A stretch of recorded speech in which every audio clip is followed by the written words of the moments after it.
دس از سات news fire. میں ہوں سعد سلمان جو کہ آج کی بریکنگ نیوز کے ساتھ آپ کی خدمت میں حاضر ہے. آج کے پروگرام میں ہم بات کریں گے سیاسی، اقتصادی، سیکیورٹی، تعلیم اور کرپشن سے متعلق اہم خبریں جو براہ راست آپ کی زندگی اور ملک کی صورتحال پر اثر ڈالتی ہیں. اگر آپ ہمارے چینل پر نئے ہیں تو سبسکرائب کریں اور بیل آئیکن دبائیں تاکہ آپ کو ہر تازہ خبر اور تجزیہ فوراً مل سکے. آپ کے تبصرے ہمارے لیے بہت اہم ہیں، اس لیے ہر خبر پر اپنی رائے کومنٹس میں ضرور دیں. تو چلیے شروع کرتے ہیں آج کی اہم ترین خبریں. تو سب سے پہلے زہران ممدانی کو میئر بننے سے روکنے کے لیے ارب پتیوں نے کروڑوں ڈالر خرچ کر دیے. امریکی صدر ٹرمپ نے پاک بھارت جنگ میں 8 طیارے گرنے کا دعویٰ کر دیا. بلوچستان کی جامعات میں 200 سے زائد افغان طلبہ زیر تعلیم، نیا انکشاف. فیلڈ مارشل عاصم منیر اور وزیر اعظم شہباز شریف دنیا کے بااثر ترین مسلمانوں کی فہرست میں شامل. Made in Pakistan Google Chromebook عالمی سطح پر ایکسپورٹ کرنے کا اعلان. فضل الرحمان پر خودکش حملے کی منصوبہ بندی میں ملوث داعش کمانڈر ہلاک. کوہستان کرپشن اسکینڈل، 36 ارب روپے کے کیس میں 8 ملزمان جیل بھیج دیے گئے. کرپشن اسکینڈل کال سینٹرز کے NCCIA کے ذریعے بڑے پیمانے پر مبینہ فراڈ. پاکستان مخالف بھارتی میڈیا کا جھوٹا پراپوگینڈا بے نقاب. اور آج کی آخری خبر ہوگی کہ سونے کی قیمت میں مزید کمی، چاندی کی قیمتیں برقرار. اس کے ساتھ ہی بڑھتے ہیں اپنی خبروں کی تفاصیل کی طرف. ممدانی کو میئر بننے سے روکنے کے لیے ارب پتیوں نے کروڑوں ڈالر خرچ کر دیے. نیو یارک کے میئر کے انتخابات میں زہران ممدانی کی کامیابی کو روکنے کے لیے 26 ارب پتیوں یا ارب پتی خاندانوں نے مجموعی طور پر 2 کروڑ 20 لاکھ ڈالر سے زائد رقم خرچ کی.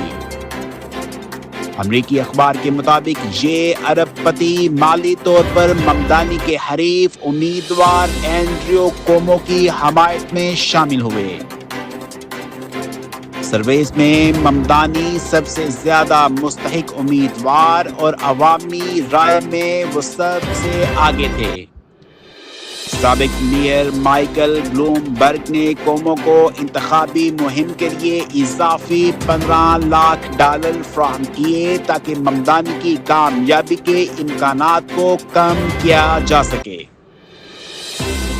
دلچسپ بات یہ ہے کہ صرف 2 ارب پتیوں نے ممدانی کی حمایت کی اور انہوں نے ممدانی کی جیت میں اہم کردار ادا کیا. یہ واقعہ اس بات کی بھی نشاندہی کرتا ہے کہ سیاسی انتخابات میں بڑی سرمایہ کاری کس قدر اثر انداز ہو سکتی ہے اور عالمی سیاست میں مالی طاقت کا کیا کردار ہے. ساتھ ہی بڑھتے ہیں اگلی خبر کی طرف. امریکی صدر ٹرمپ نے پاک بھارت جنگ میں 8 طیارے گرنے کا دعویٰ کر دیا. امریکی صدر ڈونلڈ ٹرمپ نے میامی میں بزنس فورم سے خطاب میں کہا کہ پاک بھارت جنگ کے دوران 7 کی بجائے 8 طیارے گرائے گئے. انہوں نے کہا کہ کچھ اخبارات نے رپورٹ کیا کہ 7 طیارے گرائے گئے اور 1 کو نقصان پہنچا، مگر یہ رپورٹس جھوٹی تھیں. صدر ٹرمپ نے مزید کہا کہ جنگ روکنے میں دونوں ممالک کے اعلیٰ حکام کی مدد شامل تھی اور وہ خود بھی جنگ رکوانے میں کردار ادا کر چکے ہیں۔ اس بیان سے عالمی میڈیا اور تجزیہ کاروں میں دلچسپی پیدا ہوئی اور پاک بھارت تعلقات پر دوبارہ تجزیاتی بحث شروع ہو گئی۔ اس کے ساتھ ہی بڑھتے ہیں اگلی خبر کی طرف۔ بلوچستان کی جامعات میں 200 سے زائد افغان طلبہ زیر تعلیم، نیا انکشاف۔ سرکاری اعداد و شمار کے مطابق بلوچستان کی جامعات میں 201 افغان طلبہ زیر تعلیم ہیں، جن میں جامعہ بلوچستان میں 84 طلبہ، بیوٹنز یونیورسٹی میں 61 طلبہ، لورالائی یونیورسٹی میں 22 طلبہ اور سردار بہادر خان وومن یونیورسٹی میں 36 طالبات۔ وفاقی حکومت کے فیصلے کے بعد زیادہ تر افغان طلبہ نے تعلیم کا سلسلہ ختم کر کے وطن واپس جانا شروع کر دیا ہے۔ جامعات نے افغان طلبہ کے لیے کوٹا بھی ختم کر دیا ہے اور وطن واپسی کی ہدایت بھی کر دی گئی ہے۔ یہ اقدام تعلیم کے شعبے میں نظم و ضبط قائم رکھنے اور مقامی طلبہ کے لیے مواقع بڑھانے کے لیے اہم سمجھا جا رہا ہے۔ جامعات کی انتظامیہ کا کہنا ہے کہ طالب علم افغانستان سے پاکستانی ویزا حاصل کر کے دوبارہ یہاں آ کر اپنی تعلیم مکمل کر سکتے ہیں۔ اس کے ساتھ ہی بڑھتے ہیں اگلی خبر کی طرف۔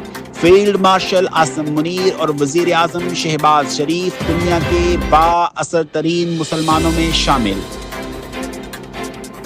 اردن کے Royal institute of strategic studies نے دنیا کے 500 با اثر مسلمانوں کی فہرست جاری کر دی ہے۔ فہرست کے مطابق قطر کے امیر شیخ تمیم بن حمد الثانی سب سے با اثر، مفتی تقی عثمانی دوسری پوزیشن پر اور اسی فہرست میں مولانا طارق جمیل 32ویں پوزیشن پر، اور اس کے ساتھ فیلڈ مارشل عاصم منیر اور وزیر اعظم شہباز شریف بھی شامل ہیں۔ پاکستانی شخصیات میں مزید جو نام شامل ہیں ان میں الیاس قادری صاحب، ڈاکٹر فرحاد ہاشمی، ڈاکٹر طاہر القادری، حافظ نعیم الرحمان، سید ساجد علی نقوی، پروفیسر عطاء الرحمان اور ARY نیٹ ورک کے CEO سلمان اقبال بھی شامل ہیں۔ یہ فہرست عالمی سطح پر مسلمانوں کی قیادت، اسکالرشپ اور جدیدیت میں کردار کے حوالے سے ایک معتبر حوالہ بن گئی ہے۔ اس کے ساتھ ہی بڑھتے ہیں اگلی خبر کی طرف۔ Made in Pakistan Google Chromebook عالمی سطح پر ایکسپورٹ کرنے کا اعلان۔ وفاقی وزیر IT شیزہ فاطمہ خواجہ نے اعلان کیا کہ پاکستان میں تیار کردہ گوگل کروم بک اب دنیا بھر میں ایکسپورٹ کی جائے گی۔ 2 روز قبل پہلے گوگل کروم بک اسمبلی لائن کا افتتاح کیا گیا۔ اس اقدام سے مقامی سطح پر تیار شدہ کروم بک سستی اور مؤثر تعلیم کے لیے دستیاب ہوں گی۔ گوگل اور پاکستان مل کر ملک بھر کے 1 لاکھ ڈیولپرز کو تربیت فراہم کریں گے اور مقامی آل پاورڈ سولوشنز کو فروغ دیں گے۔ یہ اقدام ملک کی ڈیجیٹل معیشت، ٹیکنالوجی کے شعبے اور عالمی سرمایہ کاری میں اعتماد بڑھانے کے لیے ایک سنگ میل ثابت ہوگا۔ اس کے ساتھ ہی بڑھتے ہیں اگلی خبر کی طرف۔ مولانا فضل الرحمان پر خودکش حملے کی منصوبہ بندی میں ملوث داعش کمانڈر مارا گیا۔ خیبر پختونخوا کے ضلع کرک میں پولیس نے رات گئے کارروائی کے دوران داعش خراسان کے اہم کمانڈر نثار حکیم کو ہلاک کر دیا۔ یہ کمانڈر مولانا فضل الرحمان پر ناکام خودکش حملے کی منصوبہ بندی میں ملوث تھا۔ تقریباً 4 گھنٹے جاری رہنے والے مقابلے میں 4 پولیس اہلکار زخمی ہوئے۔ کرک کو داعش کے نیٹ ورک کے لیے اہم مرکز سمجھا جاتا ہے اور یہ ضلع سیکیورٹی اور خفیہ اداروں کی مسلسل نگرانی میں رہا ہے۔ اس کے بعد بڑھتے ہیں اگلی خبر کی طرف۔ کوہستان کرپشن اسکینڈل، 36 ارب روپے کے کیس میں 8 ملزمان جیل بھیج دیے گئے۔ پشاور کی احتساب عدالت نے اپر کوہستان میں 36 ارب روپے سے زائد کی مبینہ خرد برد کے کیس میں 8 ملزمان کو 14 روزہ عدالتی ریمانڈ پر جیل بھیج دیا۔ 5 ملزمان کو جج امجد ضیاء صدیقی اور 3 کو جج علی گوہر کی عدالت میں پیش کیا گیا۔ یہ اسکینڈل سرکاری فنڈز کے غلط استعمال کی واضح مثال ہے اور عوامی اعتماد کے تحفظ کے لیے اہم سمجھا جا رہا ہے۔ اس کے ساتھ بڑھتے ہیں ایک اور کرپشن اسکینڈل کی طرف۔ کال سینٹرز کے NCCIA کے ذریعے بڑے پیمانے پر مبینہ فراڈ۔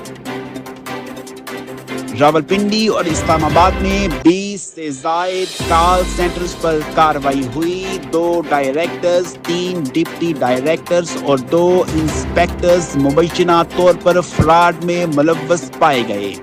تحقیقاتی اداروں نے کال لاگز، مالی ٹرانزیکشنز، ای میل ریکارڈز، بینکنگ اور موبائل پیمنٹ ٹریل حاصل کر لی۔ کال سینٹر نیٹ ورک کے ذریعے شناختی اور مالی معلومات کا غلط استعمال بھی کیا گیا۔ بینکنگ چینلز کے ذریعے مبینہ پیسہ پورے ملک میں منتقل کیا گیا۔ آئندہ چند روز میں متعلقہ افسران کے خلاف قانونی کارروائی کا امکان ہے۔ پاکستان مخالف بھارتی میڈیا کا جھوٹا پراپوگنڈا بے نقاب۔ بھارتی چینل انڈیا ٹوڈے نے دعویٰ کیا کہ افغان طالبان نے پاکستانی داعش جنگجو کی ویڈیو جاری کی، مگر وزارت اطلاعات و نشریات نے اسے بے بنیاد قرار دے دیا۔ پاکستانی وزارت خارجہ اور افغان طالبان کے ترجمان نے بھی اس دعوے کی تصدیق نہیں کی۔ بھارتی میڈیا پاکستان مخالف پراپوگنڈا پھیلانے کے لیے جھوٹے ذرائع استعمال کر رہا ہے تاکہ ملک میں بدامنی اور دہشت گردی کو ہوا دی جا سکے۔ اب بڑھتے ہیں اپنی آخری خبر کی طرف۔ سونے کی قیمت میں مزید کمی، چاندی کی قیمتیں برقرار۔ ملکی اور عالمی مارکیٹ میں سونے کی قیمتوں میں اتار چڑھاؤ جاری ہے۔ 24 کیرات سونا فی تولہ 4,20,307 سے کم ہو کر 4,19,307 روپے۔ 24 کیرات سونا 10 گرام 3,57,857 سے کم ہو کر 3,56,325 روپے۔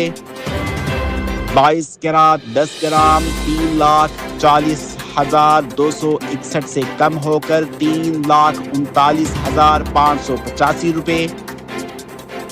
عالمی مارکیٹ میں سونا $3,970 فی اونس پر بند ہوا۔ چاندی کی قیمتیں مستحکم رہیں، فی تولہ 5,022 روپے، 10 گرام 4,305 روپے۔ تاجروں اور سرمایہ کاروں کے لیے یہ اتار چڑھاؤ اہم ہے اور ماہرین کے مطابق مستقبل میں قیمتیں عالمی معیشت اور سیاسی حالات پر منحصر ہوں گی۔ سامعین اور ناظرین، یہ تھی آج کی تمام اہم خبریں۔ امید ہے کہ آپ کو تازہ ترین معلومات بروقت اور درست انداز میں ملی ہوں گی۔ آپ کی رائے ہمارے لیے بہت اہم ہے، اس لیے کمنٹس میں ضرور بتائیں کہ آپ کا کیا خیال ہے۔ اگر آپ چاہتے ہیں کہ آپ کو ہر دن کی اہم خبریں اور تجزیہ ایک جگہ ملے تو ہمارے YouTube چینل کو سبسکرائب کریں اور بیل آئیکن دبائیں۔ مزید اپڈیٹس کے لیے ہمارا فیس بک پیج 7 نیوز وائر کو فالو کریں، جہاں خبریں اور تجزیاتی پوسٹس وقتاً فوقتاً شیئر کی جاتی ہیں۔ ہماری کوشش ہے کہ آپ کو ہر خبر کی تفصیل کے ساتھ صحیح اور مکمل معلومات فراہم کریں تاکہ آپ باخبر رہیں اور اپنے فیصلے صحیح بنیادوں پر کر سکیں۔ اب ملتے ہیں اگلی بریکنگ نیوز کے ساتھ۔ مجھے اجازت دیجیے، اپنا بہت خیال رکھیے گا۔ تب تک السلام علیکم۔